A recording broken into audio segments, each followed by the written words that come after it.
TikTok, time to rock. We're here to rock with the Hawk and the Hikmah. The Hawk and the Hikmah. That should be our Here to nicknames. rock your world. That should be our nicknames. The Hawk and the Hikmah. Yeah, yeah. Would you rather be the Hawk or the Hikmah? I would like to be the hawk. You can be the hikmah. Hawk and the Hikmah, baby. Yeah. the, the Hawk and the Hikmah. Wow. Wow. All these other guys don't have the Hawk and the Hikmah. Where's the hikmah? Where's Where's the the hikmah? Hikmah? Speaking of the Hikmah, yeah. So, ladies and gentlemen, we are going to be our target is to get to this Sajid Lipham video where it's funny because he can't even say anything directly. Have you noticed that? Like Yeah, yeah. he's trying not to call people. I mean, to be fair, he has called these guys out a million times and so on, but it's getting to the point where it's like he doesn't want to say exactly what he's talking about because then all their fans, oh, how dare you attack this guy for promoting child marriage, and how dare you attack these other guys for promoting secret second wives, and he doesn't want to call them out directly because then all their fans come after him. But Yeah, uh, yeah.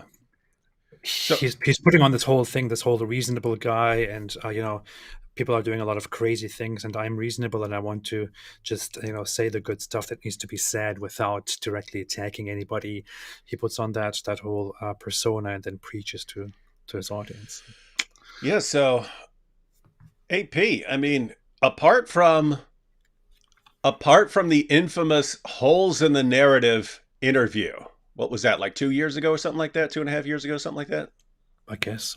Yeah, apart from the infamous holes in the narrative interview, this has got to be the worst month for Dawa I know so much ever, stuff happens, right? ever.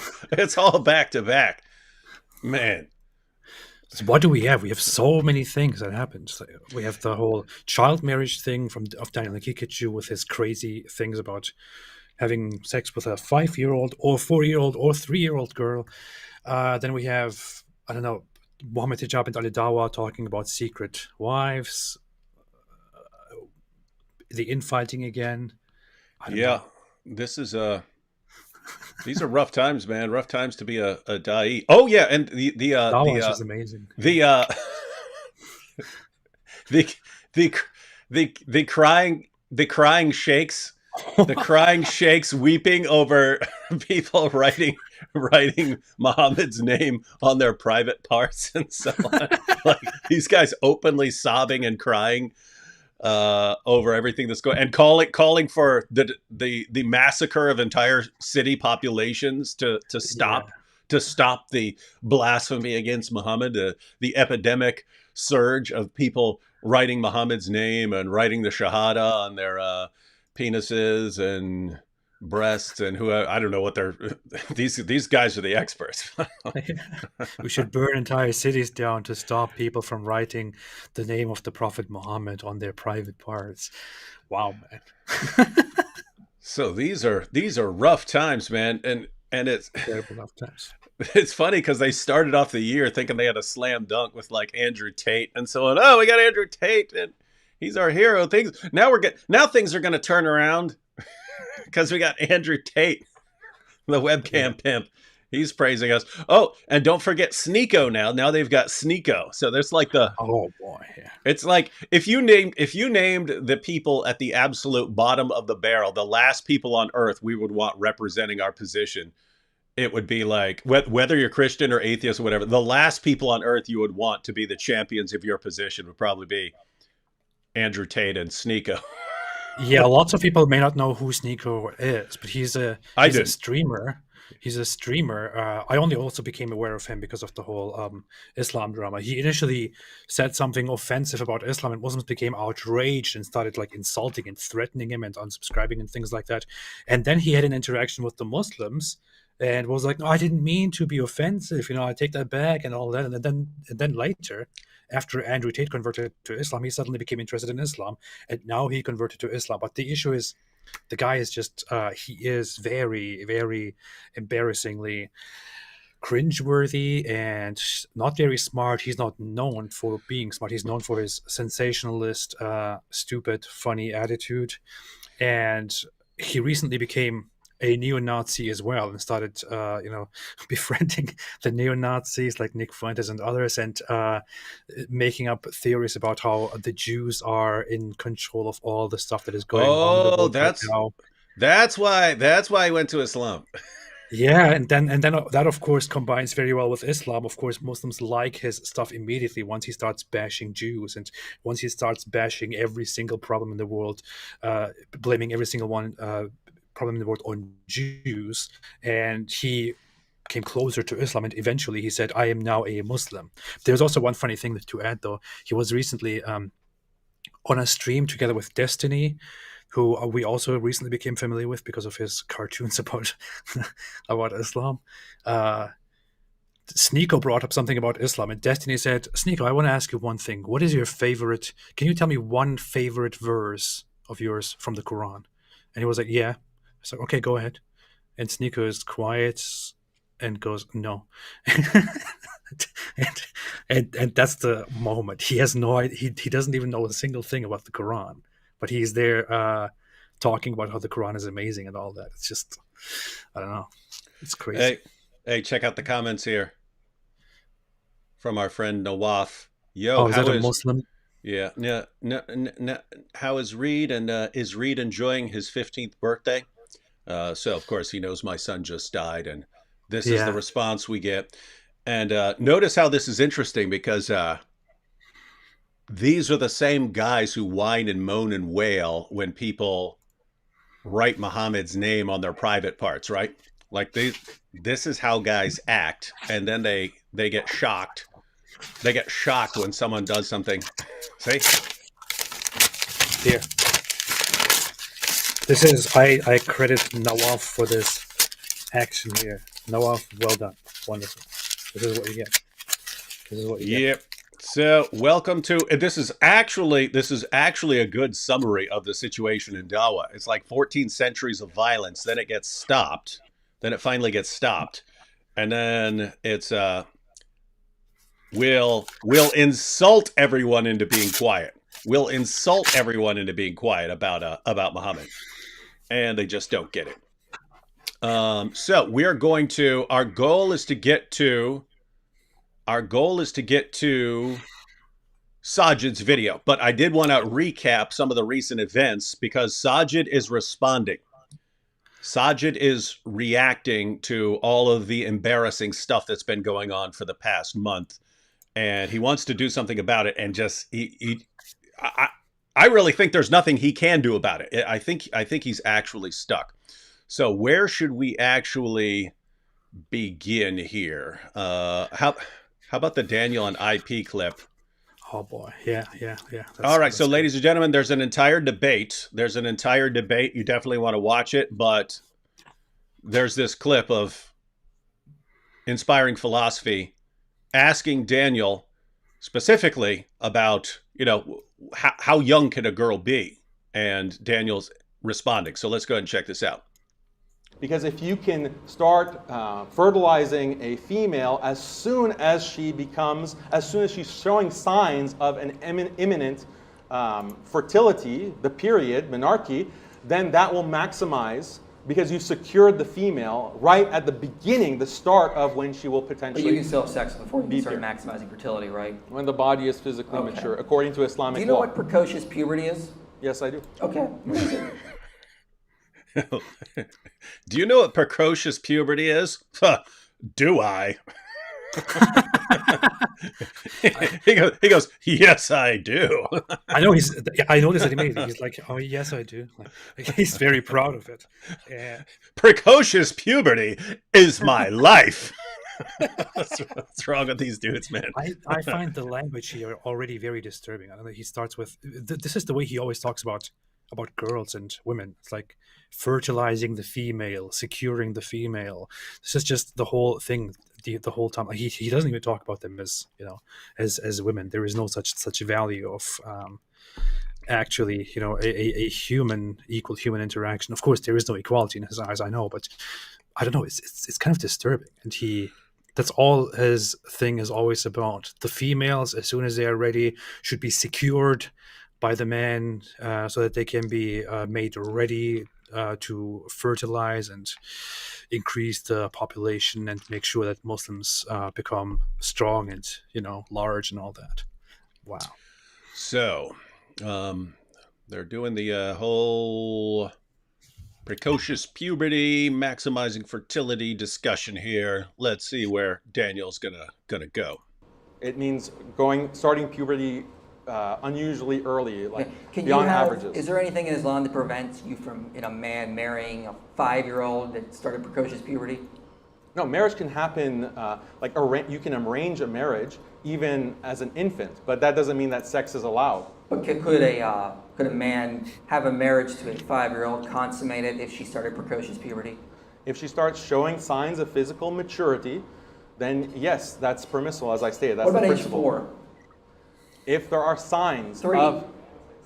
So this is something that becomes biologically impossible because precocious I have puberty, a study there are that shows no... it goes as early as 11 months. All right, well, that's something that the parents would not... See, the thing about Islamic marriage is that parents are involved at these ages. And when you look at the marriage of the Prophet, peace be upon him, to Aisha, her parents were involved. And so she was not living with the Prophet, peace be upon him, even though she was married to him. So the parents have oversight, and sometimes a qadi or a judge can have oversight if the guardians are not capable to make sure that the rights and the physical well-being of a child are not, or a minor, are not harmed by that marriage. What about, because you've tried to justify sexual slavery after a war. So what if a man finds a 7-year-old, let's say, started her period? Could he take her back as a sex slave? So that's a whole different debate on slavery and concubinage. I'm just talking about the minor aspect. Would that be fine? Yeah, so if a girl is any age, she can be taken as A sex slave, right? Yeah, as opposed to being left to die. All right, so Wow. I watched this live, and this part was definitely my favorite part of the whole debate. And I thought IP did what I can't think of anybody else who could do this so effectively. He prepared these questions and really pressed him and made him say things that really expose Islam, and then he gets you. I felt so satisfied as I was watching that. I thought, thank you, man. yeah, I was in front of Daniel, sort of off to the side against a wall, but I was still working on my opening statement and stuff like that because I was debating next, and I was like. So I wasn't listening to everything, but for that part, I was like, "What? Wait, what?" He just said that. He just said, "Okay for a 5-year-old, okay for a 4-year-old," and then when it's okay, what if she's 11 months? And it's the parents have to step in there and they decide. And of course, if the parents have been groomed by a professional manipulator like Muhammad, then they'll hand their kid over because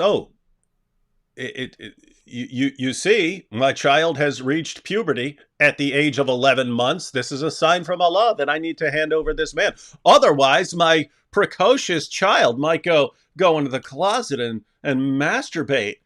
So I'll just hand my 11-month-old girl to this creepy dude. You remember Fareed? What was Fareed's tweet about that? Oh, his tweet. I recently just posted that again. It was, how is it child rape when there is parental consent? Yeah, so people are pointing out, since a minor is not capable of consenting, really, a minor doesn't know what she's getting into, and yet they'll marry off a minor and so on. And so people are pointing out that this is actually rape. If someone isn't capable of consenting, it's a different kind. It's not. It's more like like statutory rape or something like that. But the idea is that someone's not capable of consenting. And then his response is, how can it be rape if the parents are consenting? So as long as the parents consented to sex with an 11-month-old or a 5-year-old or whatever, then it doesn't matter if the little girl has no clue what's going on. It doesn't count as rape because the parents have consented. So they have this mindset built in. It's so funny, like the way he presents it, the way even he responds. It initially sounds like he's saying that the parents would not, would not allow it anyway, and they would prevent it because they are supposed to prevent it. They are supposed to not allow it. But I mean, just the fact that there is no barrier here, it is not forbidden, and it is up to the parents already. If you think just one step further without taking his idiotic deflection, at face value, it already implies that the parents, if they are terrible people, can allow it at any age, and if they can prove that there is a sign of development, they can allow it at 11 months, or 3 years in that example. And the man, an old man, can actually come and take a 3-year-old child as wife and have sex with her, which is just wow, man. And he's clearly trying to think of something in Islam that would prevent this, right? He's trying to, like, what can I say here that would make it not sound like I'm saying it's okay to have sex with a an 11-month-old. And so it's, but the parents are involved. So, the parents might not agree to that. Okay, but you're allowing the parents to agree to that, right? Yeah. There's nothing in Islam that would prevent any of that, right? So pretty interesting stuff. All right, so we've got that. And then all right, AP, we're presenting this from our perspective. Now think of this from the perspective of Muslims like Sajid Lippam, he's trying to do dawah. He's tried his hardest to do dawah and to tell people about Tawheed and the oneness of Allah, and he's making his videos, and his videos are doing okay. But then Daniel Hakikachu comes along and goes, we marry kids, we so strong, we child marriage, and like Muslims around the world begin praising him. Our hero, our defender of child marriage has arrived. And it's like, oh my goodness. Yeah, and Sajid just thinks, oh no, what is this idiot doing? Now I have to go up there and have to say some nice words to make people have a good idea about Islam again. And he actually says it in his video. He's like, he's appealing to non-Muslims and begging the non-Muslims who are just getting in touch with Islam to ignore all the debates that are happening. He's specifically, I mean, he's definitely, it's very clear he's reacting to Daniel Hakikachu without dropping his name, but he's begging the non-Muslims to ignore him and the debates and pay attention to all the nice things in Islam, and Islam is a beautiful religion and all that. Yeah, he's definitely you can tell from what he says that he's at least reacting to the Daniel Hakikachu defense of child marriage and presenting Islam as the go-to religion of pedophiles everywhere, and to the recent secret second wives discussion with Ali Dawah and Muhammad Hijab. So let's go ahead and check out a clip. Ladies and gentlemen, there's a much longer video on Ali Dawah's channel. Definitely worth watching if you've got the time. Over an hour long. I'm just going to play the little beginning clip where they give the little preview. So this is from the beginning of Ali Dawah. If they put me, hijab, brother Sirtaj, they would on lie detector test. And they said the following questions. Do you love your wife? Yes. Pass. Would you die for her? Yes. Pass. If your wife was okay, would you get a second wife? Yes. Pass. There is not... If our wives were okay with us getting a second wife, then we's gonna get one, and we proud of that. He's just dying to say that. Yeah. In an Islamic, I wanted to say in an Islamic state we do this, but they don't even have to. There are all kinds of, I don't know what these guys are doing, but there are all kinds of Muslims who get second, third, fourth wives in the West. You can't do it officially before the government, but you get your wife before the government, and then you get Islamic marriages. You get your Islamic marriages with your additional wives, and that's how you do it. And I've actually seen it pointed out years ago that it is far, far, far easier for Muslims in Western countries to have 4 wives than it is in Muslim countries, because in Muslim countries you have to be making enough money to have these marriages with all of these women. In Western nations, your second, third, and fourth wife are all, as far as the government is concerned, they're all single mothers. And since they're all single mothers, you can get government assistance, government benefits. The government can actually pay for your extra wives. And so they're pointing out it's like part of the call to move to the West in Muslim countries. Hey, if you can just get to a Western nation, you can actually marry 2 or 3 or 4 women. You just have to take care of the first one. The others will be taken care of by the government, and you can have all these wives. And, It makes sense. Yeah. Mhm.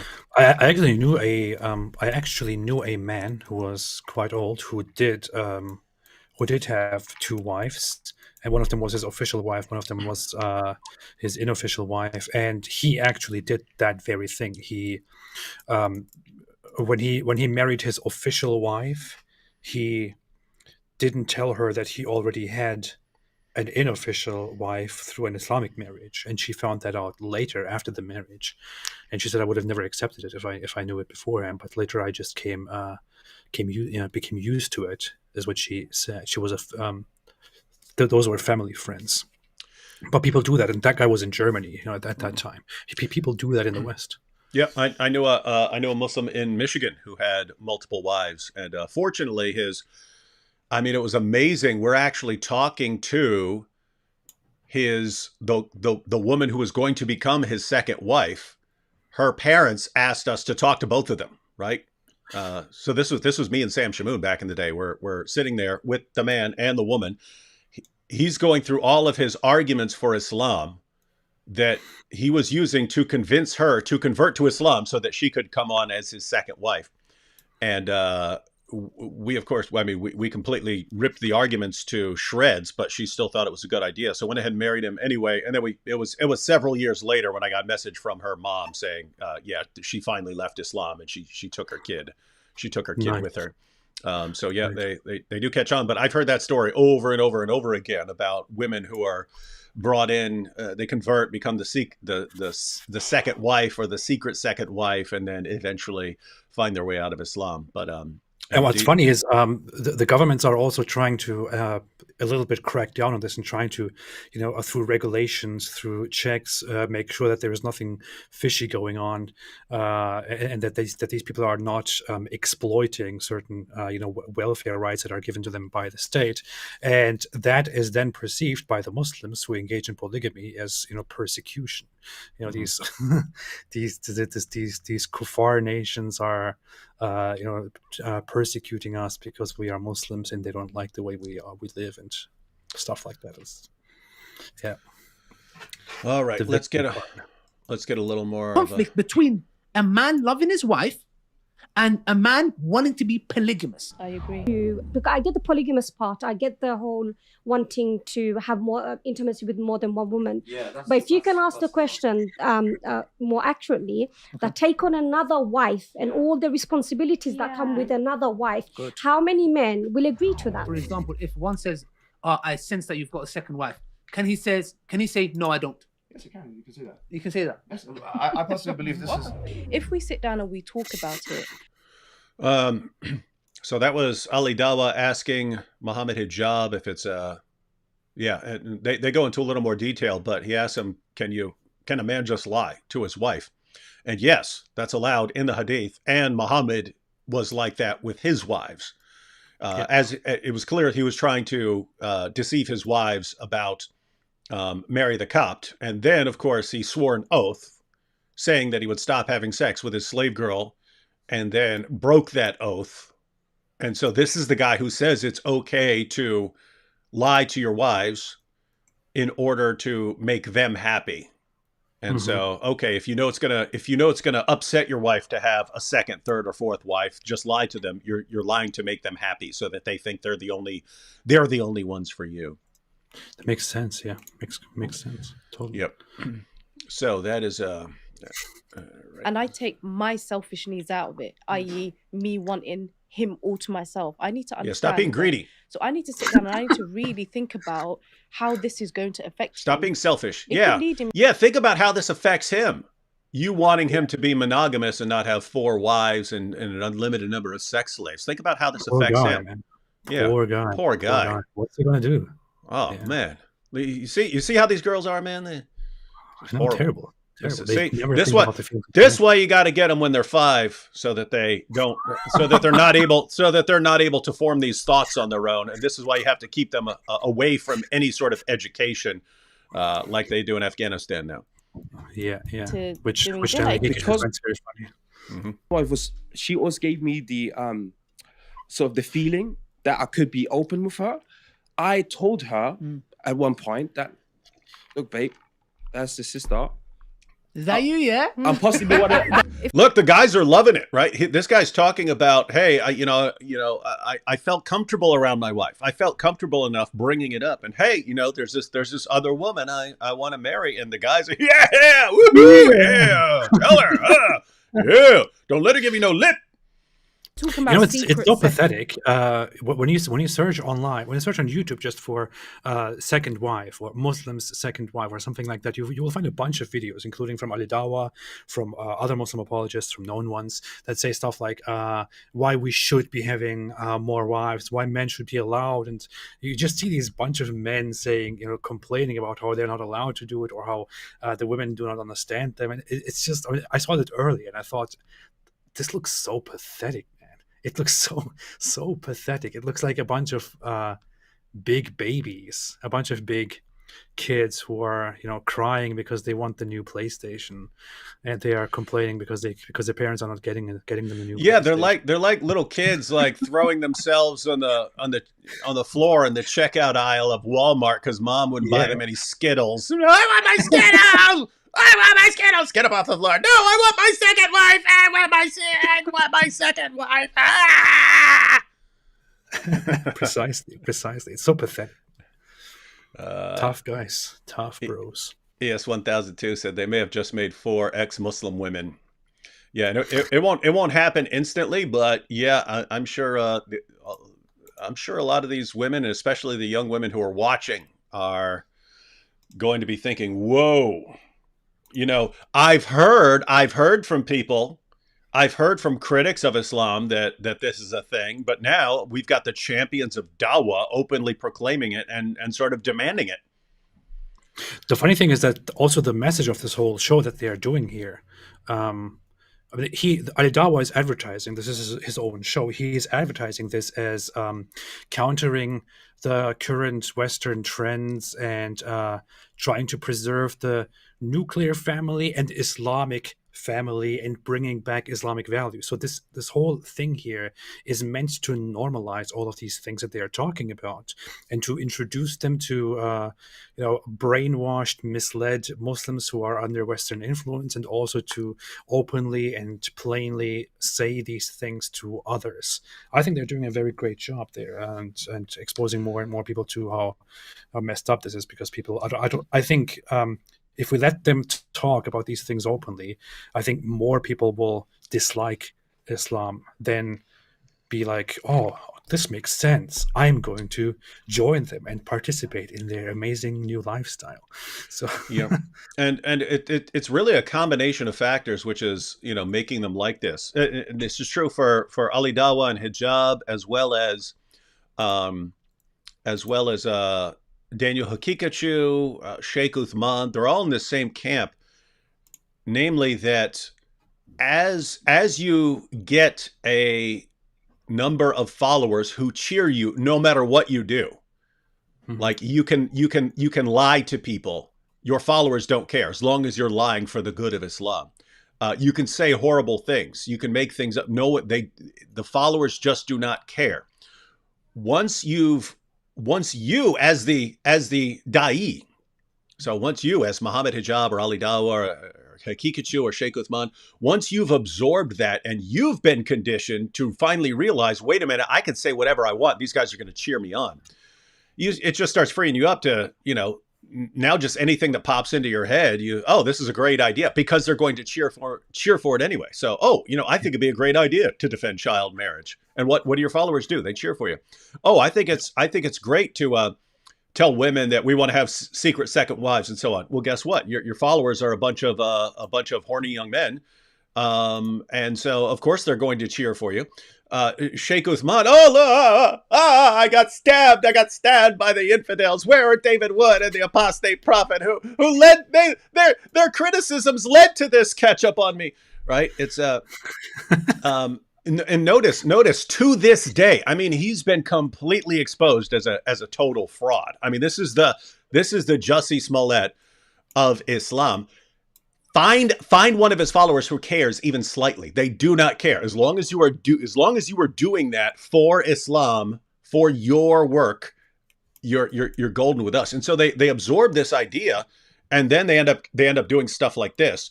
And you combine that with their idea that's built into a lot of these guys, that part of the problem in Islam is that it's becoming watered down. So we want to go like hardcore. We want to go hardcore defending the teachings of Islam in order for us to get Allah's blessing on our work. And you combine all that with the recent influence of Andrew Tate, and Andrew Tate sort of shocking everyone by showing them, no, you can just go in and treat women like garbage. Even Western women, you could just treat them like they're stupid idiots and they're pure garbage and they exist for no other reason than to bring you pleasure and money.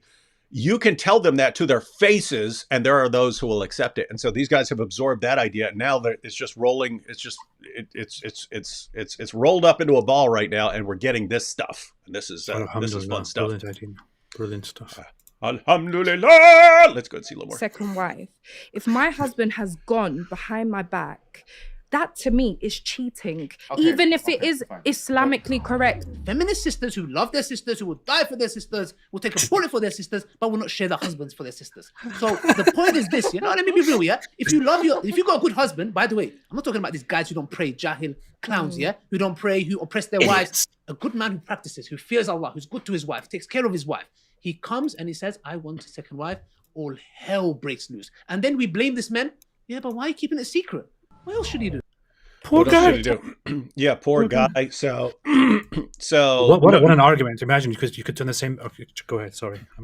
No, you're totally correct. You could say the same thing about any guy. Like, you don't do everything your husband wants, and therefore, why are you going to be upset if he goes and cheats on you? You could say that. You could say that about anything. Why are you going to blame him? I mean, you could turn this around and say, Muslim brothers are saying that they love their brothers and they would do everything for their brothers, but they will not share their wives with their brothers. You could turn the same thing around and just use that. Why is that any weaker here? This is such a dumb argument. Yeah. Did y'all catch that? Repeat that again, because that's important. You could turn the same thing around and say, he says, Muslim sisters say, we love our sisters, we would do this and do that for our sisters, but we would never share our husbands with our sisters. But you could turn this around, and you could also say, Muslim brothers, men, say we love our brothers, we would do everything for our brothers, but we would not share our wives with our brothers. Why? You could apply the same logic here. Why not? Mm-hmm. Zadok said, why is there variance of coverings in Islam from the shaila to the burqa? What determines what covering is the most acceptable?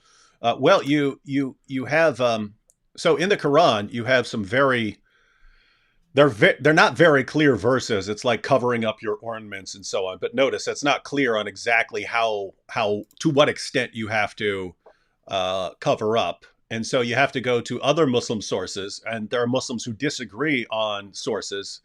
And so it'll come down to what their scholars are saying and the different schools of thought. And it comes down to cultural issues. And so it's a situation that you find over and over and over again in the Muslim sources, where the perfectly clear Quran is just really, really unclear on exactly what it's saying. And so you end up with a pretty broad spectrum of practices that flow out of it. Yeah, that pretty much summarizes it. All right. So was there more? No, we got about another minute of this. To see how Allah is testing her, to see how she responds. Yeah. That's, if she decides to do the opposite, which is, throw the divorce card or throw this card, then ultimately she's falling into the act of disobedience. Thank you. Family. Which did you catch that? And it's already happening. Notice all these women, all these young women, were horrified at the idea of their husbands getting a second wife. None of them wanted it. And yet you just saw her, how quickly she can be conditioned to say, okay, if I have a problem with sharing my husband and me, me wanting him all for myself, I'm going to have to answer for Allah. I'm going to have to answer to Allah. And maybe Allah is testing me by how faithful I am to him. And well, what's the test? Like Allah's testing me to see if I'm going to get divorced over this, or if I'm actually going to stop being selfish and let my husband marry as many women as he wants, and so on. That is actually a very popular explanation in Muslim society and Muslim cultures, where women adopt this way of thinking because that's what they are told by their imams and by their scholars as well. So this is very, very common. Muslim women will often say this to each other. One of them says, "I would never accept this. How can I accept something like that? Can you?" And they then say, "Well, this is how Allah tests our patience." And as good women, as good Muslim women who have faith in Allah and who do things for Allah, we should be accepting this and thereby show that we are good believers. And that's just, that's where the cult-like mentality comes out, where you can clearly see that the women don't like this, but they are told that this is actually good. So they turn this around, and this miserable thing, which we all clearly hate, is actually good, and we just don't like it because this is a test. What we really need to do is to do whatever the husbands want. This is cult behavior. Yeah, and everyone who's horrified at this, never ignore the fact of how absolutely easy it is to condition people to accept this. Yeah. I mean, you'd think, oh no, women will never go for this. Wrong. You can condition men very easily. You can condition women very easily. If you are in a context of you're a Muslim, again, you could condition people whether they're male or female. But in this context, you're a Muslim woman. Do you want to be a good Muslim woman or a bad Muslim woman? You obviously want to be a good Muslim woman. And these guys will start bombarding you with the idea of what is a good Muslim woman. And a good Muslim woman they're going to define as one who's totally fine with her husband boning a bunch of other women, because that makes her not selfish. Say, you don't want to be selfish wife. You don't want to hold him back and thwart his desires and so on. So they can condition people really quickly like that. Hey, why is Inspiring Philosophy over here in the chat when he could just call? He could just call in and join us, dude. You could just call in and join us. What the heck's wrong with you? Yeah. But he says, I just realized the Muslim men in this interview never asked the women if they would like to be a second secret wife. Does any woman aspire to be a second secret wife? What women are these men going to convince to do this? You can condition them too. And it's kind of an honor, right? Like, oh, you had your wife. 3-year-old ones, maybe. Yeah. But like, I mean, think about it from the perspective of a woman. I mean, it's like for people who've always wondered, like groupies who follow around like sports players or something like that, and they just want to be able to say that they had sex with some famous ball player or something like that. You think, oh, what's in it for these women? Well, they were chosen, right? Like this guy, this famous athlete could have picked anyone, and he picked you, and so I guess that means you're really hot or something like that. But I mean, think about this: if a guy wants you as his second, he's already married, now he wants you. I mean, I guess that would be appealing to certain women, especially if they've been conditioned to think this way. And guess what? The Da'is, they're on this. They're working on they're working on conditioning their second, third, fourth wives and so on. Here's the thing. I mean, imagine the scenario. Just make up a hypothetical to understand how that could go and feel.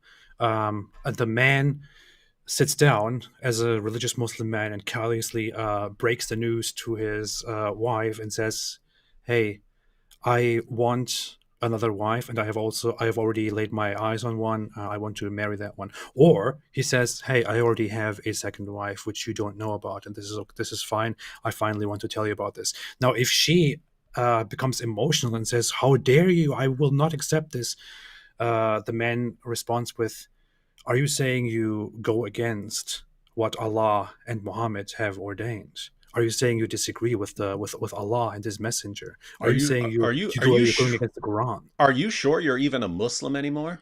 Yeah, the way you're acting, you're acting like a Westerner. Yeah, you're acting like a non-Muslim feminist Westerner, whatever you are. And then the woman also has to compete with a little child. Like she's getting old. She's already used in her mid-20s, and now she has to compete with a 5-year-old second wife, and that's a. Yeah, we saw, we have the records. We know how all of that worked out for Muhammad's wives as he's trading, as he's bringing in younger, hotter wives. This is so messed up, man. This is really, really messed up. This is just a religion of hey, what do the men who are coming up with this religion want? Oh, let's build an entire religion around that. All right, let's now expected as a Muslim man to follow. It's not the religion of Islam. It's the religion of women's feelings. I'm not going to follow that religion. With respect to you, I'm not going to do prostration to the collective hormonal and emotional status of men or women or children or anybody else. You're saying if he's man, I'm not going to bow down to a woman. I'll just bow down to a big pagan cube. Yeah, and I'll worship Muhammad. Yeah, now if you give me a black stone, I'll kiss that thing all day long, but not you. That's my real first wife, the black stone. If your husband came to you man enough and said to you he wants a second man wife, enough, At least then it's not. notice how they're always couching everything in man enough. So notice if he's man enough to just come to you and say I'm getting my second wife. Let's see where he goes with it. Secret. Sister, I knew one about second, it. one second. Do you know about it? What are you gonna do? Are you gonna say to me, yeah, you can? Thank you. Your face says No. enough. If he knows that she would withhold the kids from him, use the state, then do it without her knowledge. But I believe that's a form of abuse. You said, bro, and I'll call them cowards, who would rather make their wife happy at the displeasure of Allah. Yeah? A coward, the biggest coward ever, that would go and commit zina, adultery, at the cost of my wife. You are the biggest simp ever with a capital S. Terrible, terrible people. They would rather make their wife, keep their wife happy instead of keeping Allah happy and doing what Allah says. Horrible, horrible people. Good stuff. Good stuff. So this is what's going on, ladies and gentlemen. These guys have been putting out this kind of content, and then this is just the latest, but this has been going on for years. And this has been going on for years, and you're getting all these people leaving Islam. You're getting this avalanche of apostasy. We didn't come up with the avalanche of apostasy. That's what Muslim scholars are calling it. They're in this interesting situation where when they're talking to us, they thump their chest. Oh, Islam is taking over the world. And then when they're talking to each other behind the scenes, what are we going to do about all the apostates? Everyone's leaving Islam. Child is going to become an apostate. Yeah. So let's just recap.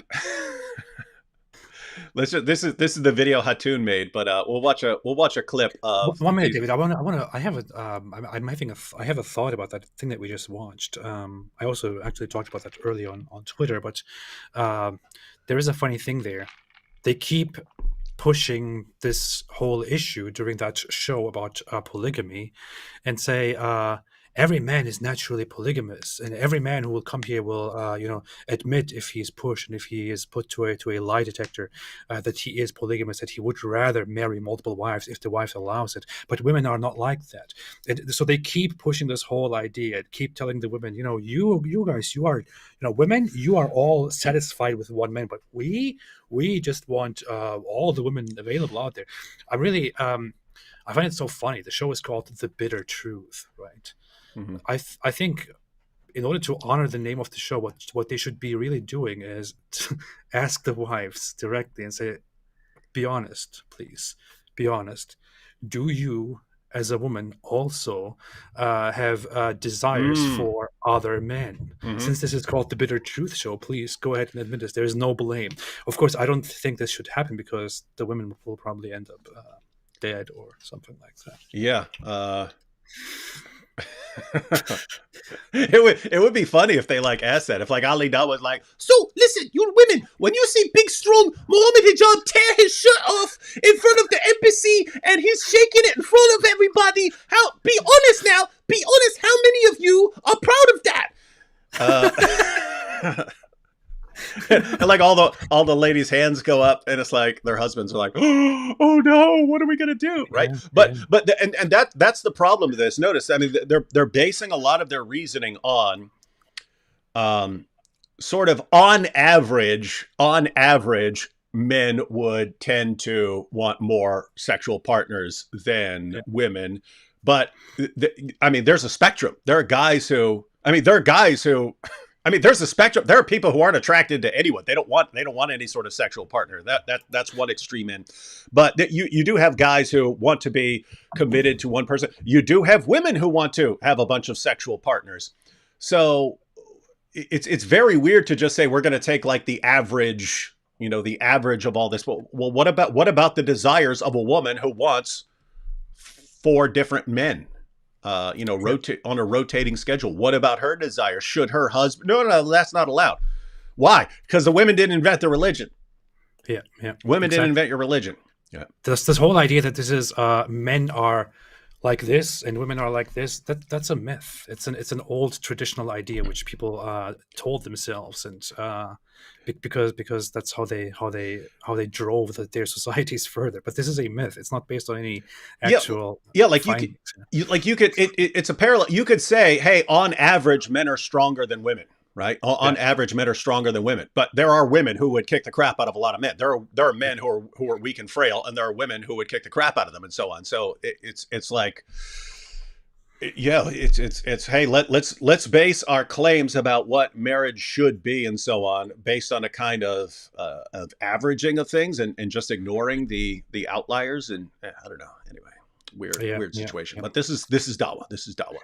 What a religion. All right, we're ready to check out some Muslim sheikhs crying over what's happened. Keep in mind, ladies and gentlemen, always we've got this clip. We've got these clips of the Muslim sheikhs crying. A little recap of the avalanche of apostasy. Then we're going to go through Sajid's response to all of this mess that is being made by his fellow da'is. And then we're going to bring it all together, because one thing I want is for everyone to have the big picture in mind, and you're going to have the big picture in mind after we get through this. Yes. Oh my goodness! It's the worst sound in the world.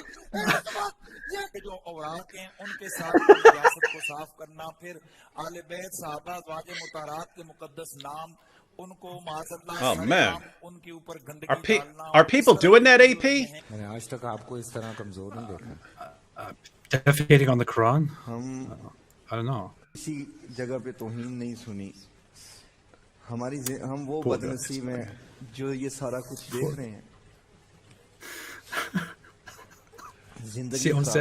I couldn't imagine our enemies would sink this low. But I mean, think about it. These are the same guys who are saying, "Do we need to massacre?"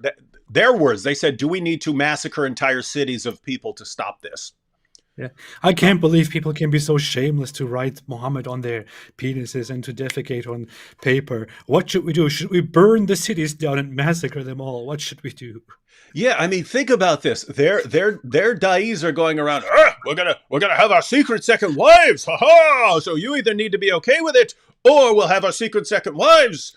Do you want to be okay with it, and you'll know about the second wives? You want to keep it secret, and you're always in a state of anxiety and paranoia. Ha ha! We'll take your pick, right? And then the other guys, we're gonna marry. Yes, it's okay to marry 5-year-olds. Yes, it's okay 4-year-olds. Yes, it's 3. I mean, even 11 months if her parents say it's okay. And then people are like, oh my goodness, this is disgusting. And then so they. Welcome to Pakistan. The response is, we'll teach these guys a lesson. We'll write Muhammad on our wieners. Post that on the internet, and then we'll all like go to the websites and be looking at pictures of each other's wieners with Muhammad written there. That's how we respond. So anyway, it's interesting. Yeah. These guys crying their eyeballs out. And this is what the Pakistani government and intelligence in cybersecurity is busy with. They're like, hold on, we have just found out about a new website where people are posting photos of the Holy Prophet Muhammad on their penises. Intercepted now. I'm sending you the data. Keep this secret. And they're cracking down on that. Yeah, they're raiding places probably to prevent people from taking photos of their penises with Muhammad on it. I'm telling you, if they made a CSI Pakistan blasphemy division about these guys Okay, what do we got now? Oh my goodness, look at this site. It's a guy. And of course you have to blur it out for TV and stuff.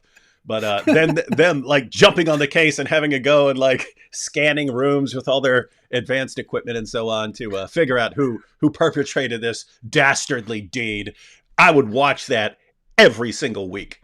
Yeah. They have a large briefing with all the members of the agency coming together and speaking about this grave new issue and having a big screen where they show all the a briefing, more like a debriefing. Get what I'm saying? Get what I'm saying? All right, let's get a little more of this here. We're such an unfortunate people. We just want to kill and rape everybody. And unthinkable is happening at the heart of Muslim countries. 7th biggest Muslim country, Pakistan. Muslims are walking away from Islam.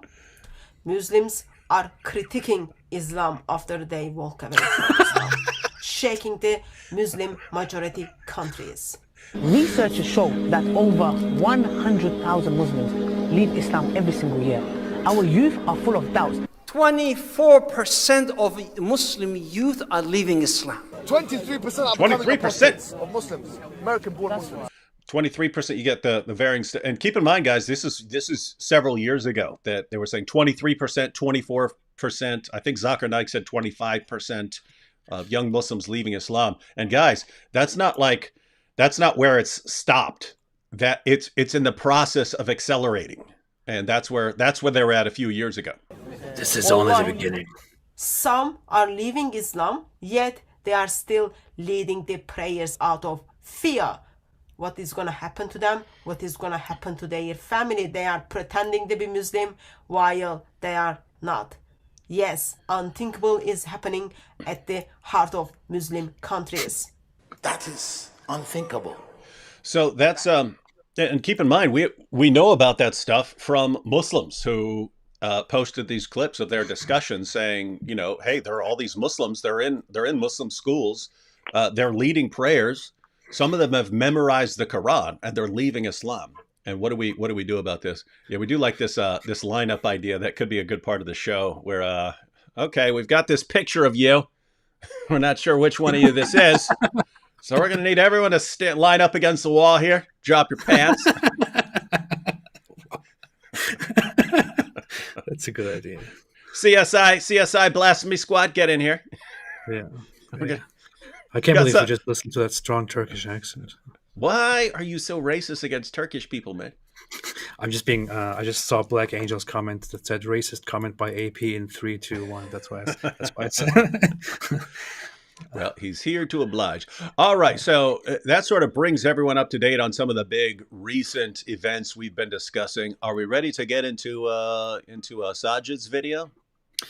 I always love watching Sajid videos, so yes, always, every time. Why is there so little hikmah in DAWAH?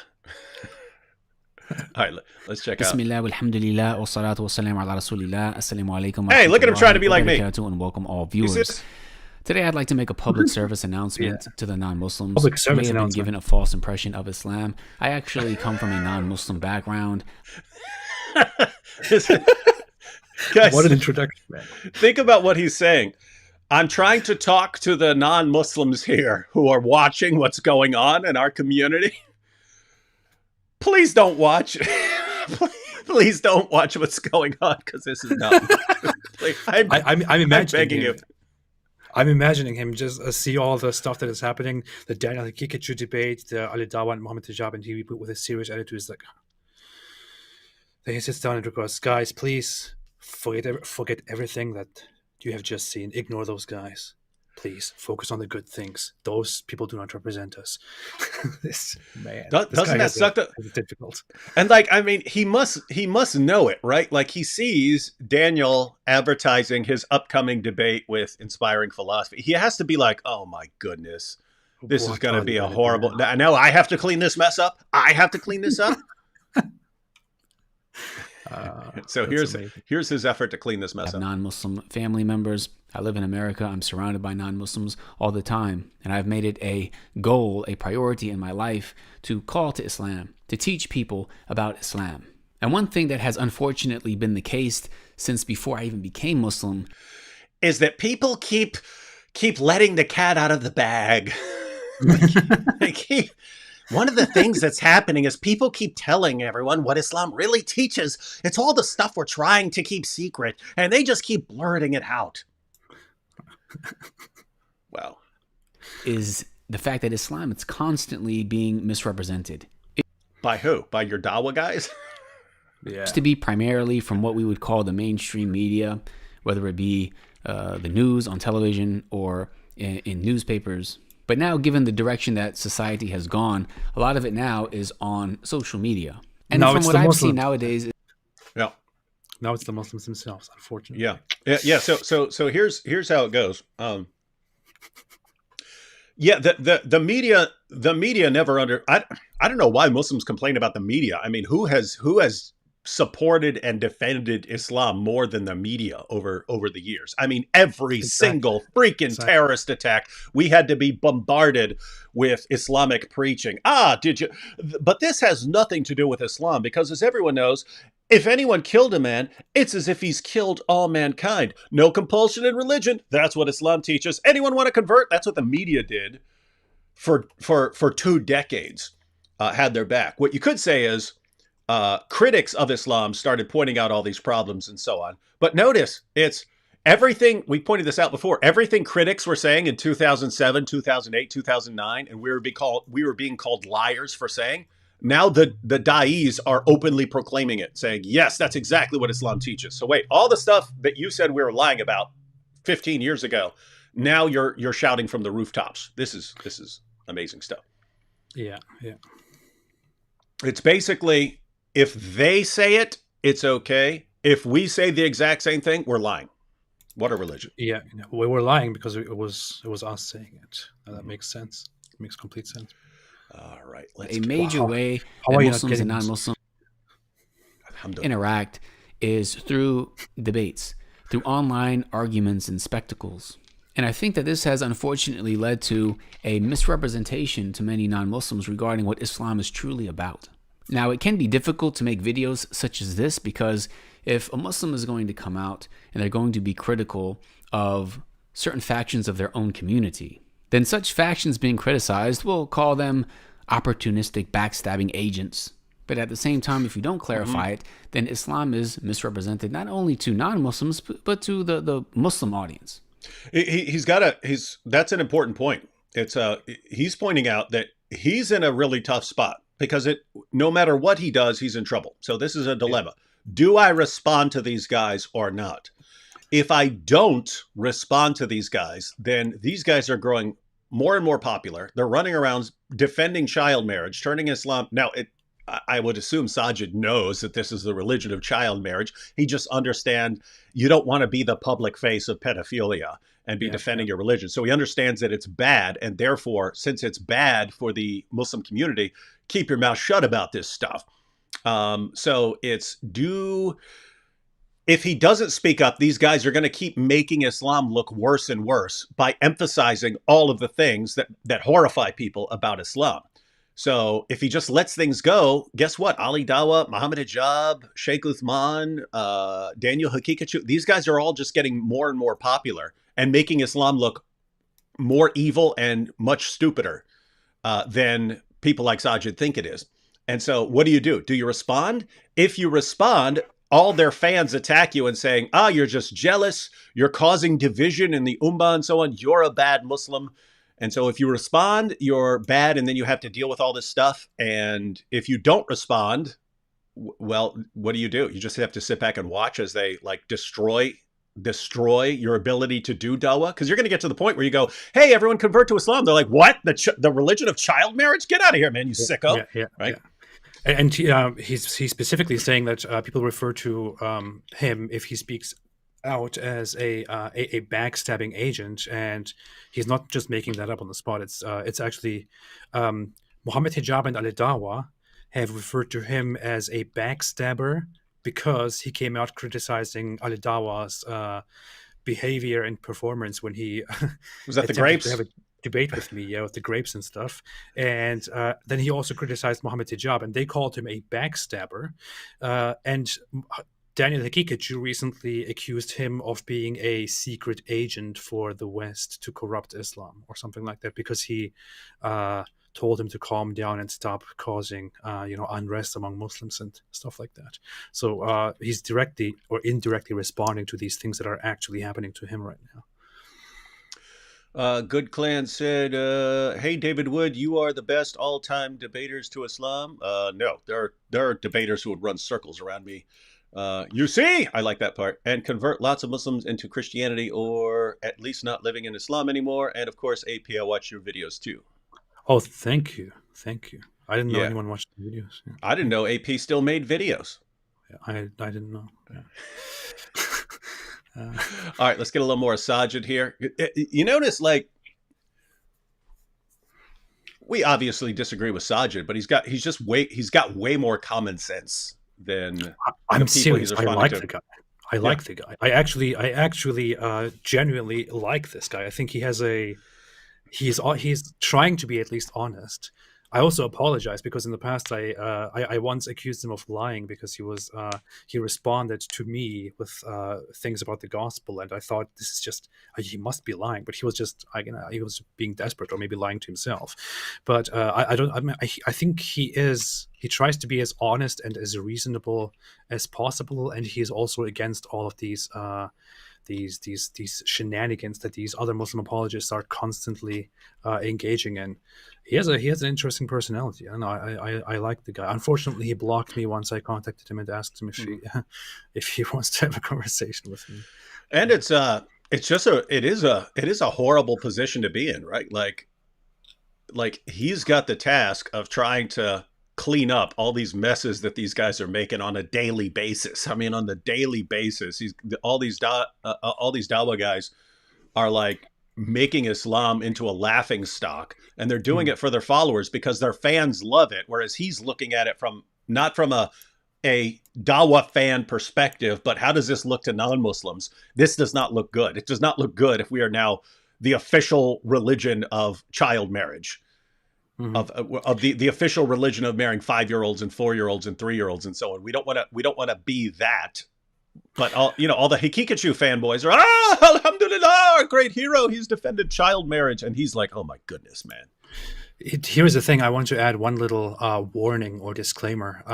I do praise Sajid Ludham sometimes for his personality and all of that, but this doesn't take anything away from the fact that he is a Salafi traditionalist Islamist who supports the establishing of Islamic states around the world and the application of harsh Islamic laws if there is opportunity. The reason Sajid Ludham is like this, and the reason he fights with Daniel Hakikachu, for example, is that he is a Salafi, just like Daniel Hakikachu and the others. Salafis are these revivalist traditionalist Muslims, but he is from a little bit of a different way of thinking, from a different strain, where they are called quietists, or also they are called madkhalis, based on a scholar named Rubaya Madkhali or something like that, who was don't make up loyalist. names. Don't make up names, man. Well, his last name was his name was Madkhali, whatever his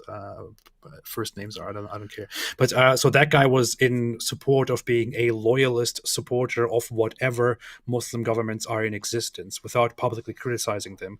And Daniel Hakikachu, on the other part, is a brutal radical who will call out and brutally confront every Islamic government that doesn't apply Islam properly. So they are on two different sides of the traditionalist spectrum, but in the end they still believe in the same things. Yeah, and that's why even though you can appreciate the position that Sajid is in, and you can actually respect him for being willing to call out his co-religionists, don't lose sight of the fact that they are ultimately aiming at the same thing. Yeah. And this isn't true of all Muslims. You could be from a different sect of Islam that does not believe in the same hadith sources, and you could get some very different results. You could get people who are like, no. These guys are totally wrong about a lot of these things they're saying. You could get Muslims like that. This is why I said, Sajid, at the end of the day, he probably believes that child marriage is okay. He might be one of the guys who says, it was okay back then, but the world has changed, and since girls go to school now or something like that, he might think something like that. So he might think it's actually wrong in this time. But I mean, he is committed to the same sources. So I guarantee you he believes in some really, really creepy stuff that would align with a lot of the horrifying stuff we hear about Islam. But so, I mean, you could actually think of it like this, like, which would you prefer? Would you prefer the guys who are blurting out all this horrible stuff, or the guys who are trying to cover it up? Right? Like, that's the thing. You could look at it as is actually worse to cover it up. Yeah, that's why that's why I always want Daniel Kikuchu to be out there and to speak to people. I mean, the guy thinks somehow that I don't like his presence, or that I'm trying to hide. I don't know. I love it. I emphasize Daniel Kikuchu. I talk about him. I suggest him to others. I highlight the things that he does just because he puts it right out there in front of everyone's eyes. He shows to everyone what a horrible thing Islam actually is, and that is good, because too many people hide it and he doesn't. Yeah, and so it seems like every one of these guys is like a mixed bag. You can point to things like, oh my goodness, that's awful, and something good about the person. So it's like, yeah, Daniel's claims that he's making, same thing with Ali Dawah and Muhammad Hijab, they're advocating some horrible practices, but it's actually good that they're blurting them out because it helps people make an informed decision. And Sajid, you could actually respect him for, calling out other people for saying horrible things and so on, but it doesn't mean that his views are any better on a lot of these topics. Yeah, he still doesn't have hikmah. He's got more hikmah, but still not enough hikmah. So Richie Torres say, don't let all of this distract you from the fact that Christians are praying that AP, the apostate prophet, is freed from the absurdity and stupidity and idiocy of atheism/materialism. So you heard it. Did you just? Oh no, I was wondering if you made up that part, but absurdity. Oh, you added to it. Okay. I expanded. It's the D-Wood expanded translation. I wasn't reading it, and I was sure that you either made that up completely or added to that. Yeah. So everyone's praying for AP to escape this low hikmah, death trap of atheism. Yeah. All right, let's get some more Sajid. It really does put us in between a rock and a hard place, as the saying goes. Good description. However, I know many of you watching are intelligent people. Many of you very much appreciate such clarifications. So that being the case, I wanted to just mention a few things. Firstly, I think we can contextualize the entire situation if we keep in mind the fact that nowadays our society just seems to be entertaining ourselves to death. Never in the history of humanity has... It's actually a good point here. Let's about social media being more entertainment driven, and then content creators having to adapt to this. But people have the opportunity to sit there on their smartphones, on the internet, watching movies all day, having access to an endless amount of music and games, and interacting on social media, posting content yourself. I mean, this is unprecedented, and it's something that only Allah knows how many of us are addicted to. So because we have become a society obsessed with entertainment, this of course has affected the way that religions such as Islam are presented to the people. And it's so notice the issue there. It's back in the day. Let's suppose you went to see William Lane Craig back in the day. Like before the rise of the internet. So let's suppose this is like 80s or 90s. If you were going to go see William Lane Craig speak, you would go to like a college campus where he's speaking, or a church or something like that. He's speaking.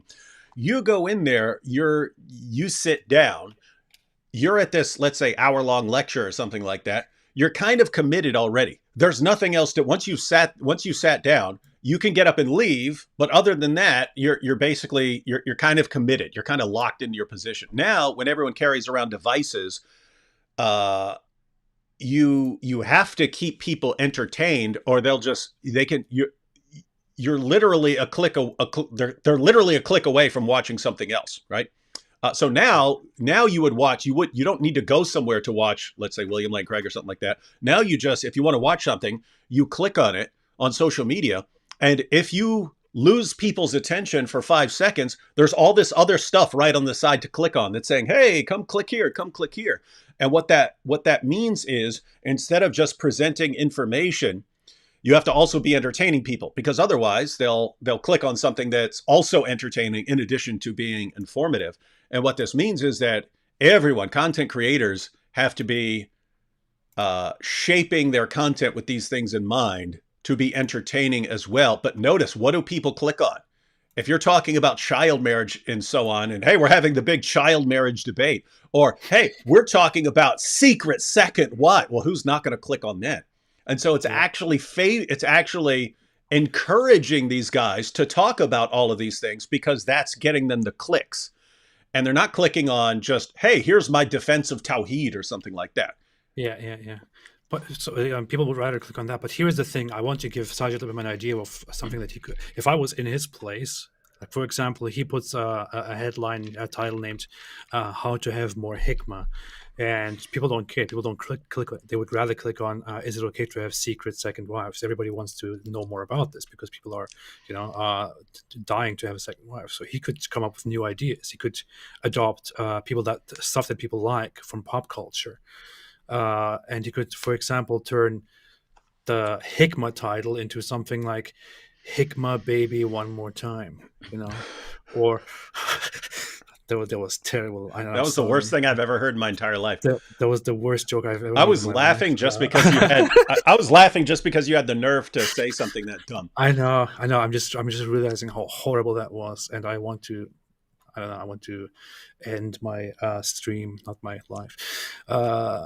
But yeah, no, he could make it more entertaining. Maybe it could, just like Ali DAWAH, he could make clickbait videos to reach more people, and then he could give up more of his dedication to truth and reason, and thereby, appeal to more people who would rather watch Ali DAWAH.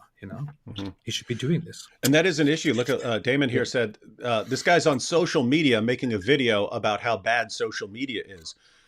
Yeah. But it's like, I mean, he is on social media, but he's not doing at least here he's not doing the entertainment driven idea. He's sticking to his guns as far as, I'm just going to talk to people and be reasonable. The problem is that that's not working, right? The people who are doing it differently are the ones who are exploding in popularity. And so that's the real difficulty that he's in, is everyone who's doing it the Ali DAWAH way is going to become more and more popular. Everyone who's doing it the Sajid way is going to become insignificant. And so if you're a let's say 17, 18-year-old Muslim, and you're deciding you want to go the social media route, which route are you going to go? You're going to copy Ali DAWAH, right? Yeah. You're going to copy Muhammad Hijab. You're going to thump your chest. And so that's what Sajid sees. This is only going to get worse, because these guys are like the models for the way things are going to become. And it's only going to increase. And there must be a pretty horrible feeling of helplessness. But what were you cracking up about? Because you obviously want to talk about it. No, I just saw that comment from Jacobog, which said unsubscribe because of that joke. AP is losing me subscribers. Yeah. Okay, so Dan here says, now this is becoming the Repent AP show. Dan Straight says, God bless you, David. Praying for you and your family. Oh, yeah, that AP guy, too. Come to Christ, AP. Quit being an atheist dirtbag. Refuting atheism is easier than refuting Islam, because atheism is much dumber, according to Dan Straight here. So you heard it here, folks. Always have to read to check if it actually says that. All right, some more from Sajid here. To the extent that sometimes the truth and what's right, what's actually beneficial, will be sacrificed for the sake of entertainment. And we will let our desires get the best of us because we want to be entertained. We want to watch this. And at the same time, fool ourselves into thinking that it's beneficial, or that we are walking in the footsteps of the righteous Muslims. So in the name of fighting for Islam, we find people having the most absurd, ridiculous debates. But such debates garner the most people, because it's seen as entertaining, and you're also tapping into not only your Muslim audience who are going to cheer you on, but you're also tapping into the non-Muslim audience and those who may be cheering against you. But for everyone watching, I would like to clearly state that Islam is not about intellectually owning opponents in debates and arguments. What? It's not?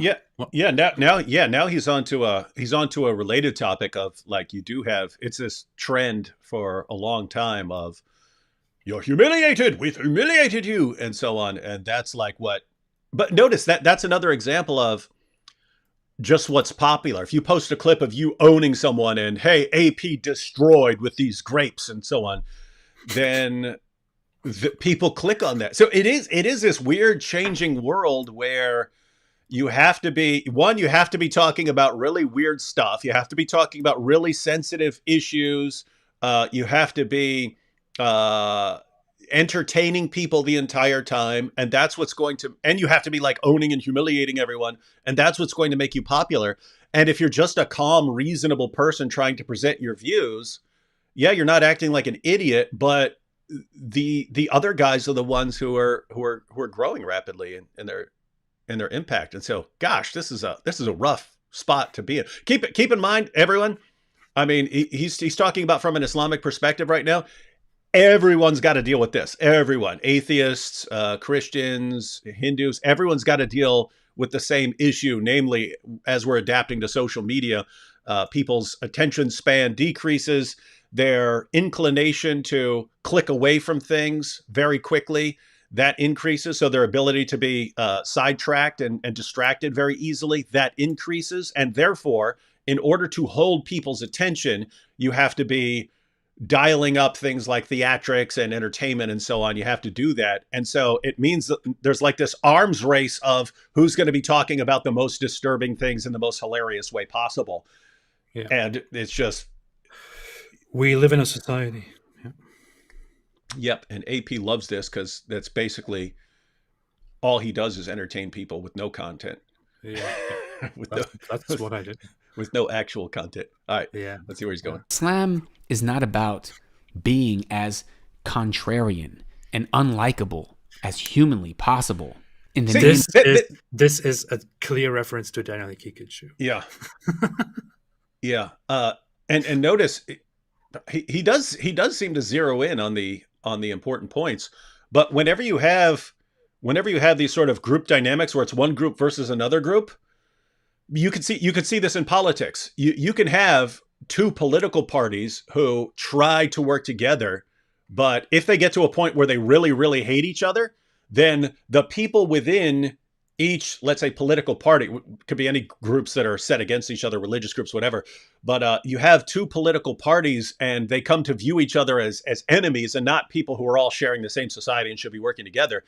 Then once your group has set the other group as their supreme enemy, people will literally they will be climbing over each other to become more extreme against the other group, to be more contrarian, as he put it.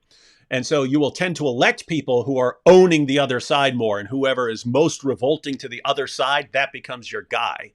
And so he's pointing out that this is true even here. If you're a Muslim and you feel like your religion's being attacked by people like AP and things like that, and our religion is under attack, you tend to rally around a champion. Who are you going to rally around? The guy who is most contrary to what the critics are saying and doing. Exactly. And so you'll just rally around these guys. And the calmer voices, what do we need him? We need a champion who's going to own these guys. That's who we need. And so he sees all this. He sees what's going on here. And the thing is, Islam is the ultimate, warlike ideology that has this whole idea of defeating and fighting for Allah and all of that stuff. So Islam is definitely very quick to adopt this ideology and to elevate it as much as possible. Did you check the comment? AP has a secret second religion, secret Christian. Yeah. People are funny, man. Yeah. All right. Being courageously unapologetic. But Islam is balanced. It's also not about acting like we all agree on everything. Nor is it about sacrificing the truth in hopes that everyone likes you. What Islam is about is La ilaha illallah, which means there's nothing worthy of worship except Preach, Allah. brother. And Allah is a name referring to the Creator, the one who created all of us, the one who is the all-knowing, all-hearing. Yeah, he's kind of losing me with this. I don't mean losing my attention. I mean, come on, dude. It's like he's going back to this standard Dawah pitch of, hey, Islam is just belief in one God and submission to one God. You believe in one God, don't you? So submit to one God. That's all Islam is. No, it's not. Especially if you're talking about Salafi Islam. It's a pretty big package deal, right? It's that and a ton of other stuff. And people like Sajid, they don't want people knowing about the ton of other stuff until they've been conditioned to be ready for it. They understand, hey, if you just expose people to all this extra stuff as part of this package deal, they're going to be horrified at it. And therefore, you need to just emphasize, hey, just one God, Tawheed, Tawheed, Tawheed. You got to emphasize that, get them into Islam, and then slowly work them into. You don't run around shouting it that hey, this is the religion of child marriage and stuff like that. You don't want to do that. I also did this thing when I first had my first interaction with this guy. I asked him, since he seems to hide all those jurisprudential things to the background, or keeps them for later. I asked and said, what should happen to me as a Muslim under your ideal Islamic system and your Islamic world?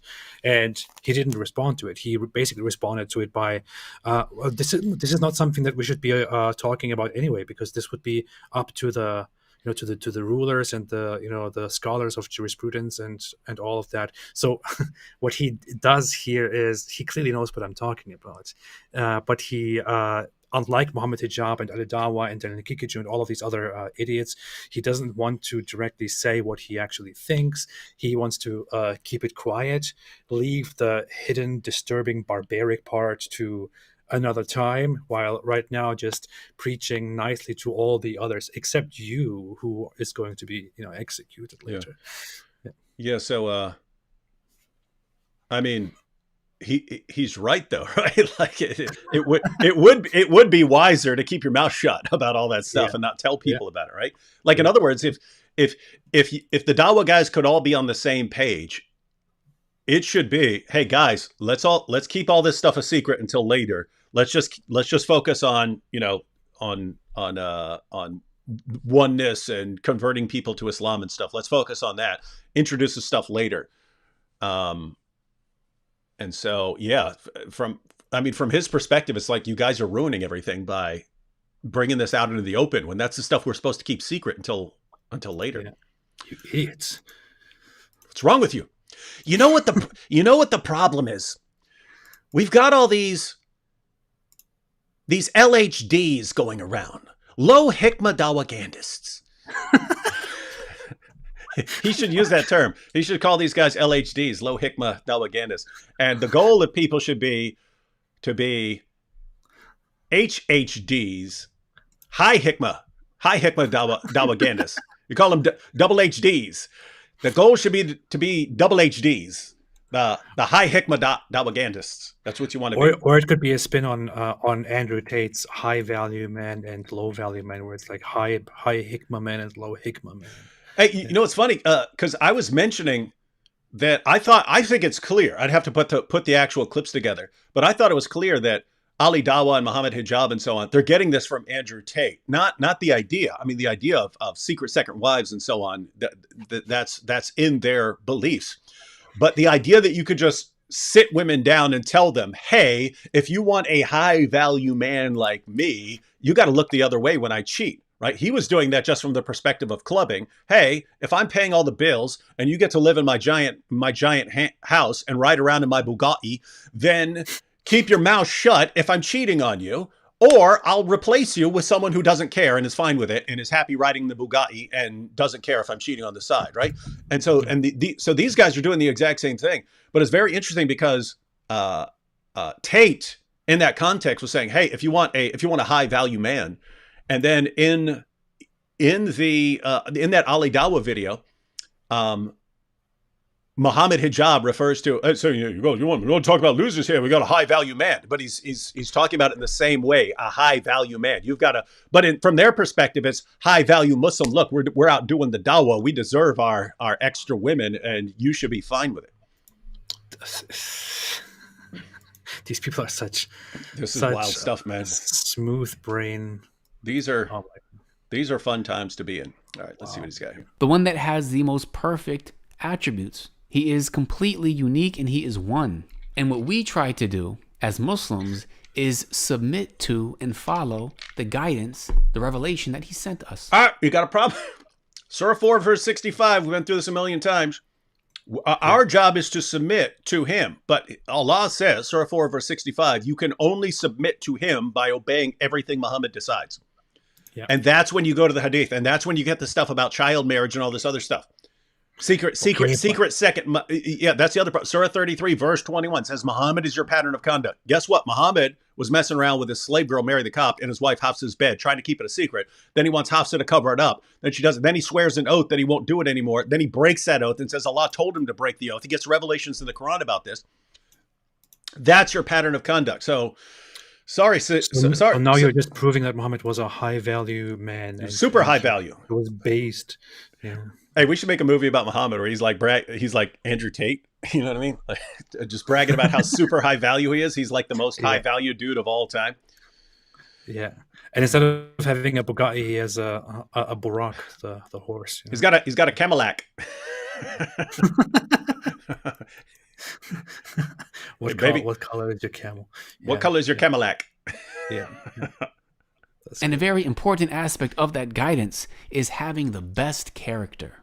As Muslims interacting with non-Muslims in the name of da'wah, in the name of calling people to Islam and teaching them about Islam, it's incumbent upon us to represent this religion through having the best of character.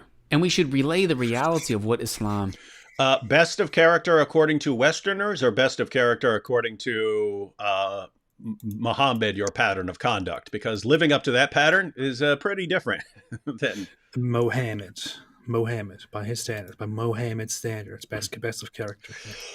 Is about. It always has to come back to worshiping Allah alone, trying to learn about who Allah is, keeping in mind our purpose in life and the fact that Allah is going to resurrect us and we are going to be held accountable before him in the hereafter. Understanding that he sent prophets throughout time, and the last prophet he sent was the Prophet Muhammad, peace be upon him. And that the Quran is the final revelation that he sent to us and preserved for us. Have you noticed we're sitting here letting him do dawah on our channel? I wonder if anyone's like converting in there. Oh my goodness, I didn't know all this. Let me convert. I'm pretty sure a few people here have already converted by now. Yeah, they're like, yeah, we heard all that stuff about the avalanche of apostasy and about the child marriage and about the secret second wives. We're all horrified, but now he's saying, hey, it's oneness and we got to submit to God. And so, yeah, let's convert. You see, this is how Allah humiliates them. They are now making free dawah. Allah is making them do dawah because they're enemies of Islam. Hey, do you remember we posted a video and then like they ran like an Islamic ad and they were taken as like a miraculous sign? You see? Yeah. So I'm not making this up. Ali Dawah actually did this. He because of an Islamic ad on one of our videos. He because of those videos that we made together, those 3 videos about people joining Islam. Watch this before you join Islam or something like that. And there we had Islamic ads playing before the videos, and he made a response and he was like, this is a miracle. This is a sign from Allah. You see? So he humiliates them. He shows them. Yeah. It's not the algorithm saying, hey, lots of Muslims are people who are interested in Islamic topics watch these videos. Therefore, let's give them related ads. It's not that. It's a miracle of Allah exposing algorithm us. Allah, basically the same thing. Algorithm, the algorithm. Algorithm. The algorithm. Here we go.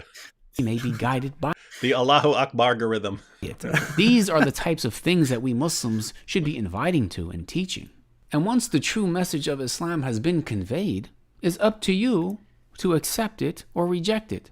If you reject it, then we slaughter you in the name of religion, and for us is our religion. We have not been sent to argue. Yeah, that's what you do. Yeah. That's what you do when you don't control the population. Yeah. All right. Yeah. We all know, Sajid, what happens when you control the population. Then that message changes. We all know what Muhammad did. Yeah. We all know what Muhammad did, what the caliphs after him did. We all know this, man. Yeah, when you are a small minority of the population and you invite someone to Islam and they say no thanks, then you say to you be your religion and to me be my religion. In an Islamic state, You can ask Ali Dawa what happens, because we already know. Yeah. Hey, look at this. Klaatu, Barada, Nikto. You don't even know what that's from, do you, AP? I have no idea what that is. No. Well, that's because I'm ignorant. You're too young. What is that from? That was from it was definitely an Army of Darkness. He had to go get this book, the Necronomicon. That's why I held up Sahih Muslim. He had to go get this book, the Necronomicon, and they told him he had to say these words before he picks it up, or he would release the army of the dead. Oh. And then he goes, he couldn't remember the words, so he goes, Klaatu, Varata, Nixo. There, I said the words, and it releases the Army of Darkness, and then he's like, okay, I didn't say every little syllable, but anyway, I don't know why someone's putting that there, but I've always wanted to do a video where I'm opening the Quran. Matter of fact, I have made a video where I said that while opening the Quran, but it'd be cool to have a Quran that looks like the Necronomicon. Yeah. Every day.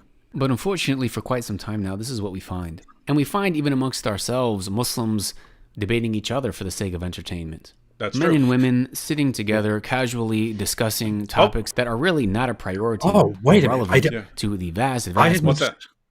I watched this video and I didn't even catch this part for some reason. I think I was busy with other stuff. I didn't even hear this part. He's clearly talking about that video. Yeah. I wasn't aware of this. So he's clearly talking about two things here, maybe more, but he's definitely talking about Daniel Hakikachu and the Ali Dawa Muhammad hijab discussion with the Muslim ladies about secret second wives. Yeah. Wow. Majority of Muslims, if not all of the Muslims, watching these conversations play out.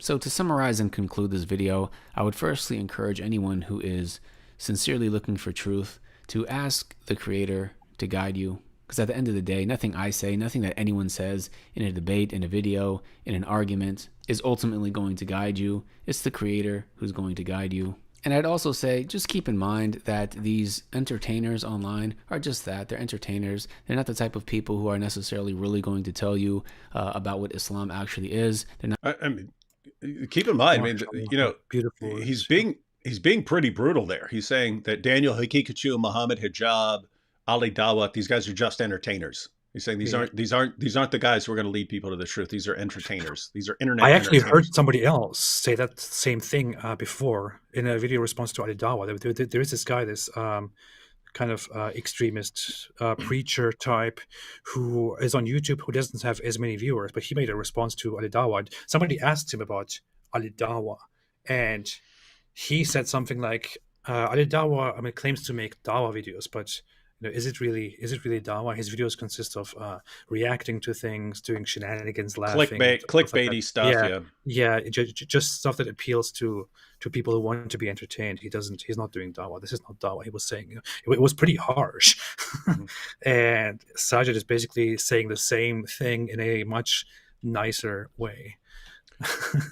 Yeah, wow. Necessarily proper representations of what a Muslim should be. And for anyone who has had the message of Islam conveyed to you and you understand it and you reject it, you don't want to follow it, you don't want to believe in it, then it's not beneficial for us to go back and forth and argue and debate. And I would encourage my Muslim brother. Yes, it is. If a person has set his mind, it may not be beneficial for that person, but there are people who are watching.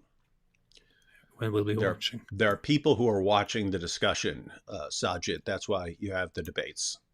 Yeah. And sisters, to also internalize that and to not fall into what we've seen become a sport, an entertaining spectacle of argumentation, which is not from our religion. For those of you who are really interested in learning about Islam, inshallah, I'm going to start releasing videos where I'm explaining from the ground up Learn from Islam me. teaches, what Islam is, who the Prophet Muhammad, peace be upon him, was. So please subscribe and check back for such videos if you're interested. Allah knows best. Thank you for watching. Jazakumullahu khairan. Wassalamu alaikum wa rahmatullahi wa barakatuh. That's funny. Don't learn from those idiots. They're entertainers. Learn from me, guys. I'm going to publish videos soon. Yeah, but notice, he's already doomed, right? So you're just going to make your videos not being entertaining, not going on these not owning people, humiliating people, not dealing with these super sensitive topics that could be an embarrassment, not touching on any of those. It's like you're basically saying I'm going to become less and less significant over time, and all these other guys are going to blow up in popularity more and more until and I mean, think about this. I mean, this is Ali Dawah when he's just got 1 million subscribers, and he's doing this. Oh, we want secret wives, blah blah blah blah blah, right? And he's already saying it. What do you do when that guy's got 2 million, 3 million, 5 million, 10 million? What do you do when he's the most popular Muslim in history? This is gonna be awesome. What do you do then?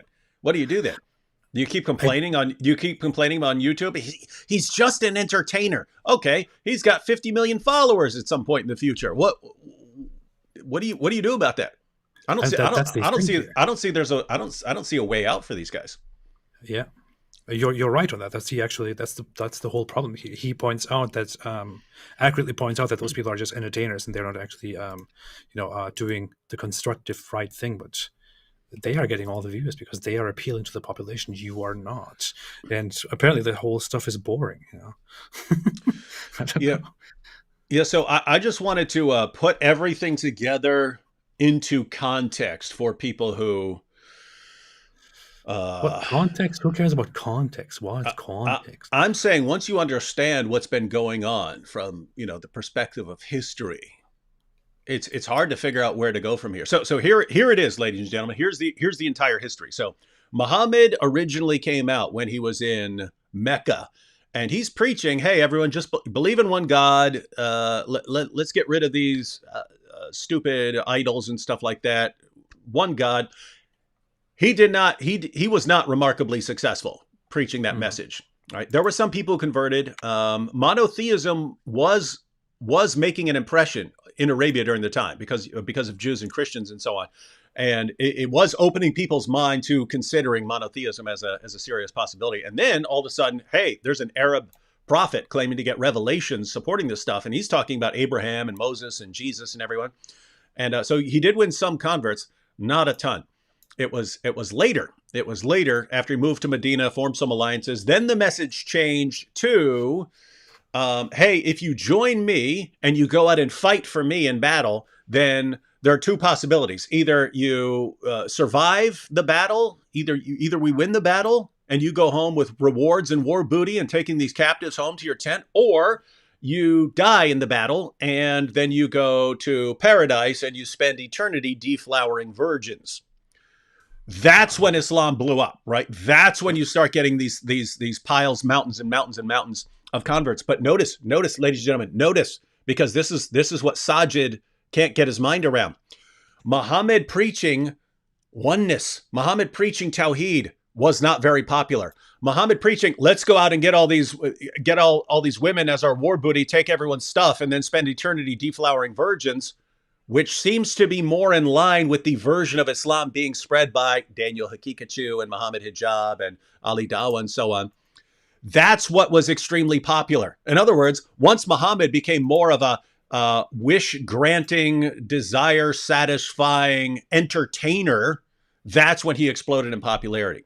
So that's that's built into it from very early on. So then you have centuries of Islam expanding through subjugating, right? So it expands out of Arabia. It goes across northern Africa up into Europe. It goes east all the way out to India and so on.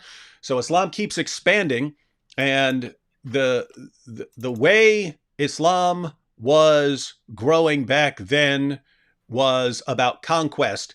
Eventually they get stopped. Eventually they get stopped in India. Eventually they get stopped in Europe and so on. And that entire approach falls apart when the Ottoman Empire loses, right? Because up until then, hey, we've always had our empire, which is always in competition with other world empires, but we can hold our own. Now, all of a sudden, it was, oops, now our empire got crushed. Wait a minute, everyone around us is way more powerful because everyone else around us has modernized. And so this, after the collapse of the Ottoman Empire, so you're talking about World War I here. After the collapse of the Ottoman Empire, you saw Muslim nations trying to modernize. That's why if you look at pictures of Iran and Afghanistan and so on from the 1960s, it looks very modern. It looks far more modern than it does now, because people are realizing, wait a minute, these guys are all way more powerful than us. This is not the way things are supposed to be in Islam. We need to go that route. We need to modernize and so on. But notice, there is another possible interpretation. So you could say, hey, the reason all these people are more powerful than us is they've modernized and we haven't. Therefore, we need to modernize. That's one possible explanation. There was another available explanation there. The alternative explanation was, maybe Allah is testing us or even punishing us for our disobedience, and therefore we should not be modernizing. We should be cracking down and enforcing Islamic law much more brutally. And so you notice you get the revolution in Iran, right? The religious takeover. You get the increase in popularity of the Muslim Brotherhood. This continues on down to our time with like ISIS and so on. Notice what ISIS is doing. We need to purify the Islamic community. Then Allah will bless us. Then we can compete with all these other guys. But you don't compete with all these other guys from an Islamic perspective. You don't become more powerful than these other guys by adapting to the West. No, you become more devoutly Islamic, and then Allah will bless you, and then you could crush these other guys. So that became a mentality. Then you get all these people becoming more and more diehard. But notice that's still going to take time, right? It's still going to take time for that to happen. So what happens during that time? You are still trying to win converts, and so you get like the Zakir Naiks and the Ahmed Deedats before him, and they're all preaching. But what are they preaching? They're preaching lies.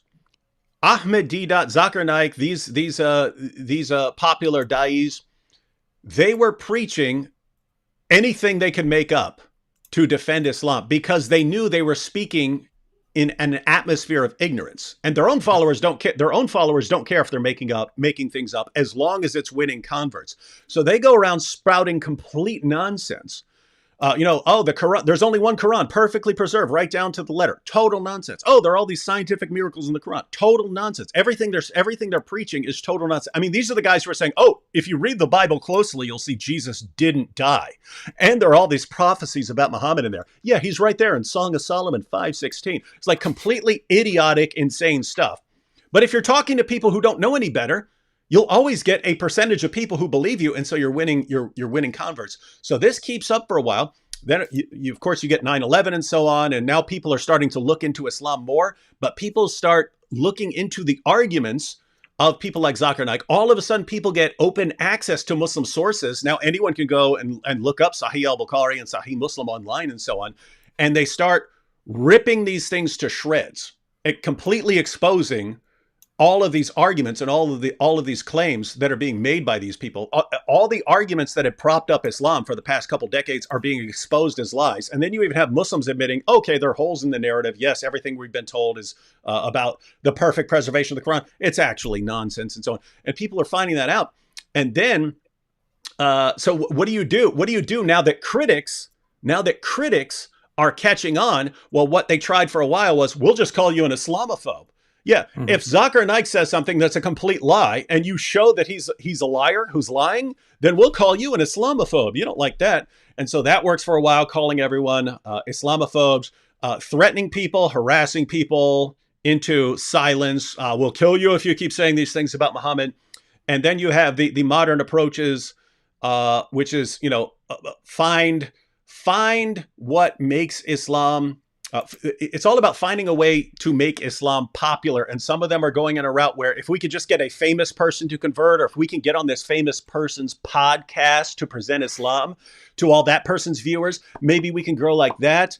And then, of course, hey, if we entertain people, they're always looking for pockets of ignorance. In other words, there are still people in the world who don't know about any of this. They're looking for ways to find those people who haven't been inoculated against these ridiculous Dawah arguments. And so all of this is going on, and they're sort of trying to figure out ways to continue doing Dawah in an environment where it's just not working anymore, because Dawah has just been based on deception for so long. And then you've got the Ali Dawah, Muhammad Hijab crowd, which is, let's just do a bunch of antics and so on, shenanigans to make ourselves popular so that people are listening to us. And then you've got the Sajid route of, no, stop telling people that stuff. It's just embarrassing us. Let's just focus on the oneness. And guess what? None of it's going to work. None of it's going to work. That's what they're all looking for, the solution. What's going to work here? And the answer is no. You spread for 14 centuries through violence. That's not working because you're weak now. And then you were spreading through deception. That's not working now because now we can all look up your stuff. And so you have, if you don't have a plan B beyond this, you're just in trouble. But just going around preaching Islam, oneness, Tawheed, that's not going to work because everyone's going to be listening to the guys who are way more entertaining. But the guys who are entertaining are all narcissists who will gladly throw their religion under the bus as long as it glorifies them. And so that's not going to help you. And so you are as the French say, les screwed. There's no way around it. You're in trouble. You're in trouble, guys. Absolutely. Absolutely. All right. So that was bringing it all together. That is the state of Dawah right now. These guys are in a position. These guys are in a position right now. If you're Sajid or something like that, you're in a position where simultaneously you have to clean up the messes caused by Ahmed Deedat and Zakir Naik and all these guys, because now their deception is being exposed. So you're stuck with all this mess of what do you do now when people believe in perfect preservation of the Quran and they see that it's not true? What do you do? How do you hold that together? But simultaneously, the guys who are exploding in popularity are the guys who are completely embarrassing you and saying really, really bad things that make you look really, really bad. What do you do here? And the answer is you're in trouble. That's it. You are in trouble. What you do is you take off your shirt in public, you scream, you do whatever you can to become popular. But are you happy now, David? What do you mean? Happy about what? I didn't expect such a long lecture here. I was almost going to leave because I thought I don't need. Oh yeah, I wanted to put all that together because I don't know. I just find it interesting when you look at it from the whole 14th century perspective of, and then you see it's the same thing Muhammad went through of, hey, just preaching Islam doesn't work. I have to be. Guys, come here if you want to satisfy all these desires. Islam actually amplifies the desires and then only allows an Islamic way of satisfying the desire, and so you keep people in there.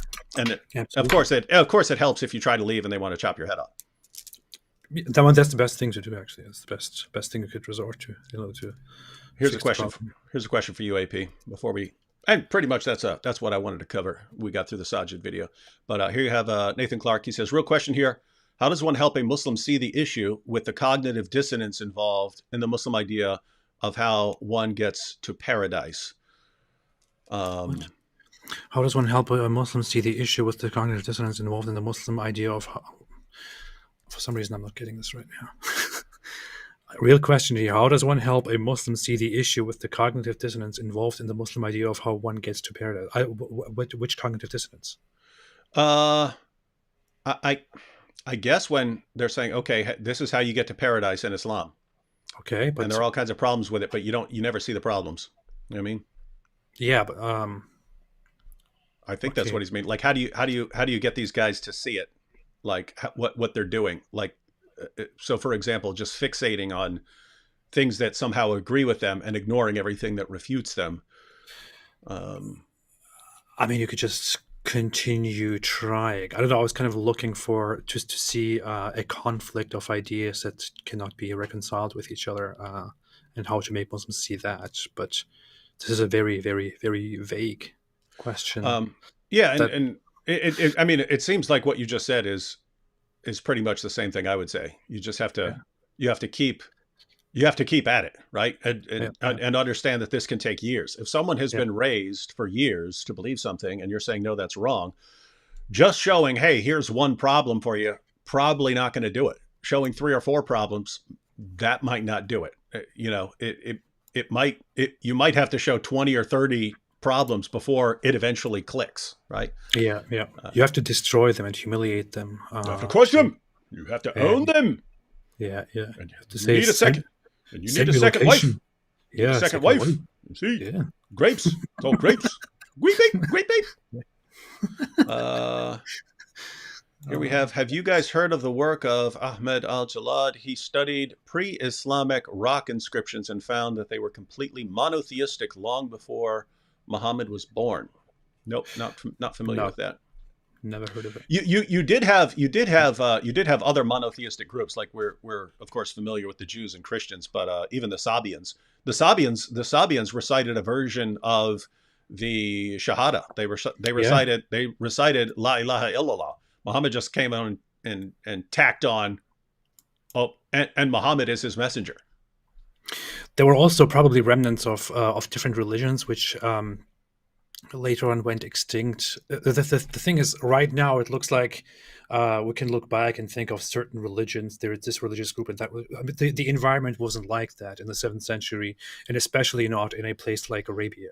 It was there were a lot of different people from belonging to different religions, different ideas, different sects and cults of religions, and some of the religions, some dualist or Gnostic religions, also had monotheistic ideas at their core, and they did believe in those ideas. They did believe that there is only one God who is the good, the light, the good one that you want to go to, whereas the other one, the other entity that exists, is not really God, or is a God that we don't worship or don't believe in. But that was also considered the worship and belief in worship of one God back in the day. So there were lots of different ideas, different beliefs in that time, but that doesn't take away, of course, from the fact that Islam has influence from a lot of influence from pre-Islamic paganism, polytheism.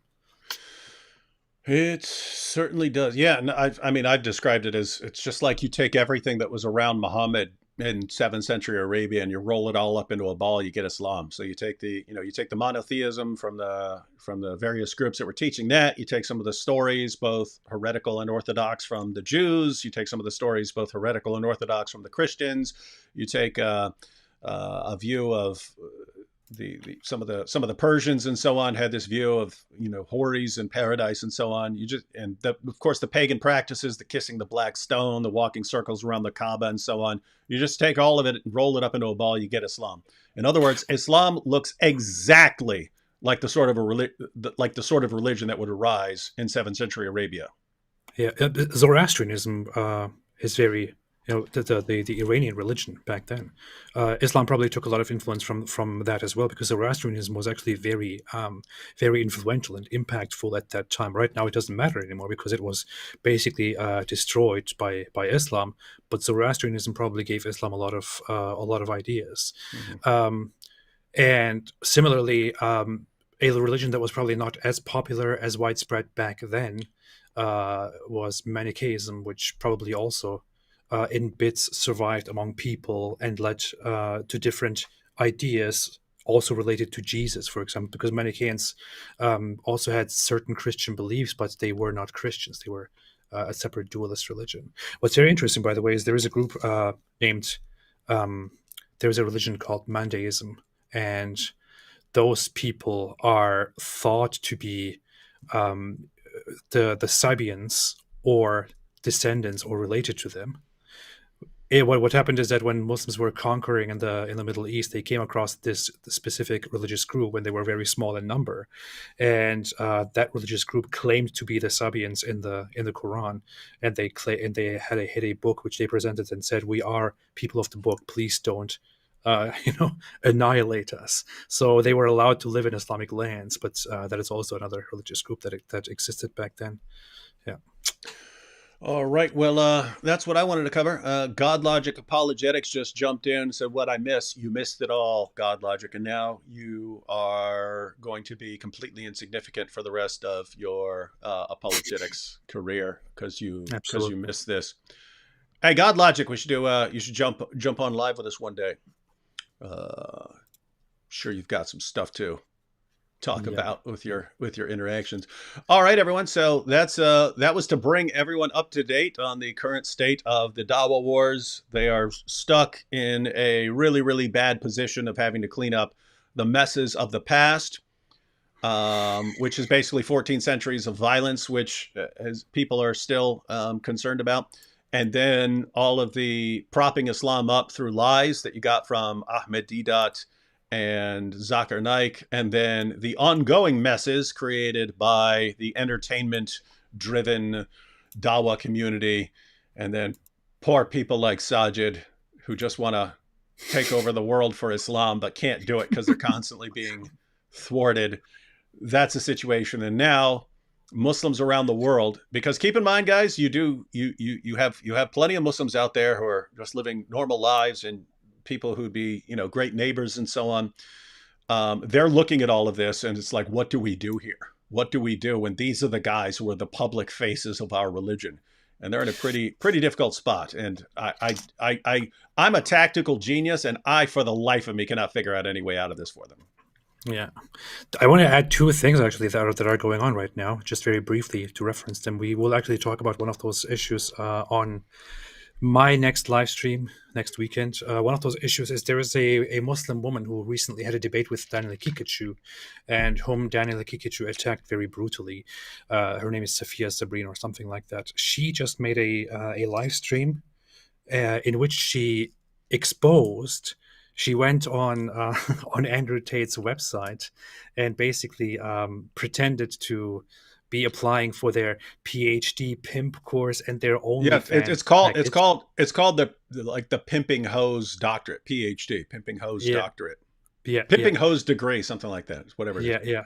So she applied for that and waited for a message from them, and shows on a live stream, on a video that that she gets a message from them, and the website tells them, the people who work for Andrew Tate tell them that she has to become part of the war room, which is on their website, to have access to the whole PhD, so pimping hose, and the OnlyFans package. And she, a Muslim woman who is very outraged by this Islamist attachment to Andrew Tate, is basically exposing there that while Islamists are praising Andrew Tate and while they're saying he's now a brother, let's forgive his past sins, Andrew Tate is still continuing his business of pimping and having an online porn business and running all of these things, and basically calling out all of the Muslim apologists that we talk about for their disgusting hypocritical behavior. That's very, very interesting.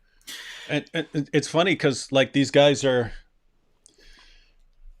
like they're Muslims in general, like this woman, they're in the same position that Sajid is in, right? They're looking, Andrew Tate is now the popular face of Islam. I don't want him to be the popular face of Islam because he's horrible and he has a horrible influence on people. So what do? Well, if you complain about it, you get attacked, like Sajid when he complains about Ali Dawa and so on. If you complain about it, you get attacked. But if you don't complain about it, what do? You just sit back and watch it happen. Like this is the only chance you have to deal with it, because these guys are just going to get bigger and bigger. But yeah, this is interesting because Muslims, look at Andrew Tate, he's the top G, he converted to Islam. And we look at it as like, have you seen the reasons he gave for why he liked Islam? It's because, hey, you still kill people over making fun of it, and you know how to keep women in check, and you'll just slaughter everyone who disagrees with you and so on. And it's like it's all the stuff we normally point out as problems for Islam. He looks at that and says, wow, that's the religion for me. Yeah. And so we point out Christianity is weak. Christians forgive. Muslims, they're strong. They kill people who offend their religion. That's why Islam is good. Yeah. So we point out, hey, look at this guy. Look at the horrible things he does, and they say, that was in the past. That's before he converted, and she's already exposed that. That. No, that's still going on. The Andrew Tate war room is still training people on how to turn girls, how to seduce girls and women into falling in love with you and then turning them into your webcam prostitutes. Yeah. You still get that training. So Andrew Tate is still making his money by that course. And so do not come, that was all in the past. No, that's still going on. Devout Muslim Andrew Tate is still training young people how to groom young women and to turn them into your webcam girls. Still training people to do that. So don't tell us this was in the past and that he's all cleaned up now. Don't give us that nonsense. What a wonderful Muslim brother. Yeah. All right, ladies and gentlemen. So, we will be back, Lord willing, on AP's channel and maybe talking about bringing everyone up to date on Andrew Tate. So Yep. we'll yep, see what yep. happens. Any And- final parting thought for everyone before we go, AP? If you can come up with an original thought.